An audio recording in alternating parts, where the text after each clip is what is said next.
Welcome to episode 53 of the Pulse of Physiology. I'm your host, Dr. Jim Davis, and today we're exploring oxygen transport, the critical process that ensures oxygen moves from the lungs into the bloodstream and ultimately into the tissues. By the end of this episode, you'll understand the two primary ways oxygen is transported, how oxygen binds to hemoglobin, the significance of the oxygen-hemoglobin dissociation curve, and how different factors influence oxygen loading and unloading onto hemoglobin. So let's jump right in. Oxygen travels in the blood in two primary ways. First, and most importantly, oxygen binds to hemoglobin. Approximately 97% of oxygen in our bloodstream is carried this way. The remaining 3% of the oxygen travels freely in the plasma where it is dissolved. Now, oxygen saturation reflects the percentage of hemoglobin binding sites that are occupied by oxygen. The partial pressure of oxygen measures the amount of oxygen dissolved in plasma. So importantly, the saturation of oxygen contributes far more to total oxygen transport than the partial pressure of oxygen, and that's that dissolved oxygen. Oxygen binds to hemoglobin through a reversible reaction. This creates oxyhemoglobin. Oxygen binding is cooperative, meaning that once one oxygen binds, hemoglobin's affinity for the next oxygen increases.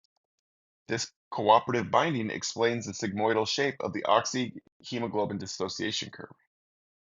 This curve shows the relationship between the partial pressure of oxygen, which remember that's the amount of oxygen that's dissolved in the plasma, and the saturation of oxygen. There is a flat part and a steep part of this curve. The flat part occurs when partial pressure of oxygen is above 60 millimeters of mercury. And at this part, or on this part, large changes in pressure of oxygen cause small changes in saturation. This protects oxygen loading even if alveolar oxygen drops slightly. Then there's the steep portion, and this is where the partial pressure of oxygen is less than 60. When we're on the steep portion, small changes in pressure of oxygen cause large decreases in saturation, meaning that we've got really good oxygen unloading at the tissues. And then there's the shoulder. This is approximately when partial pressure of oxygen equals 60, and this marks the transition between these two sections. Now, if we look at resting conditions, the arterial blood has a partial pressure of about 100, which corresponds to a saturation of 98%. Our venous blood, on the other hand, has a partial pressure of about 40, and saturation drops to about 75%. This is, this is what happens when we deliver oxygen to the tissues. Now, this oxyhemoglobin curve can be shifted one of two ways. We can have a left and upward shift, and this is caused by decreased acidity, decreased carbon dioxide, and decreased temperature. It's important to know that decreased acidity corresponds directly with increased pH. When we have this leftward shift, the affinity or attraction between oxygen and hemoglobin is increased, meaning oxygen binds more tightly to hemoglobin. And so as a result, oxygen loading at the lungs is very easy, but it could limit unloading at the tissues.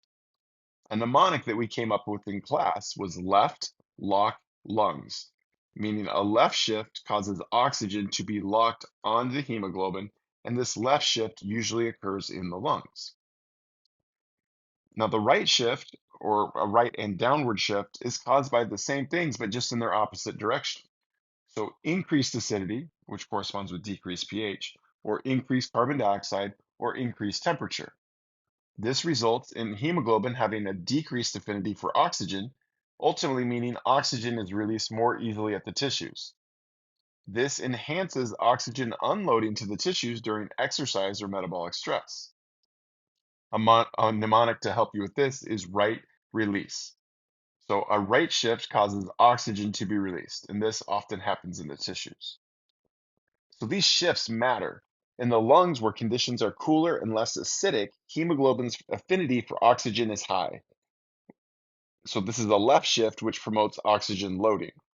In working muscle, where carbon dioxide, temperature, and acidity are all elevated, hemoglobin's affinity for oxygen is low, which is a right shift, which means oxygen is more likely to leave hemoglobin. So to summarize, approximately 90% of oxygen that's in the bloodstream is bound to hemoglobin, while the remaining 3% is dissolved in the plasma. The oxyhemoglobin dissociation curve shows how the partial pressure of oxygen influences hemoglobin saturation. A left shift, which means increased affinity, favors oxygen loading, while a right shift leads to decreased affinity or decreased attraction, meaning oxygen unloads. These shifts optimize oxygen delivery where and when it's needed most. And so that's it for episode 53 of the Pulse of Physiology.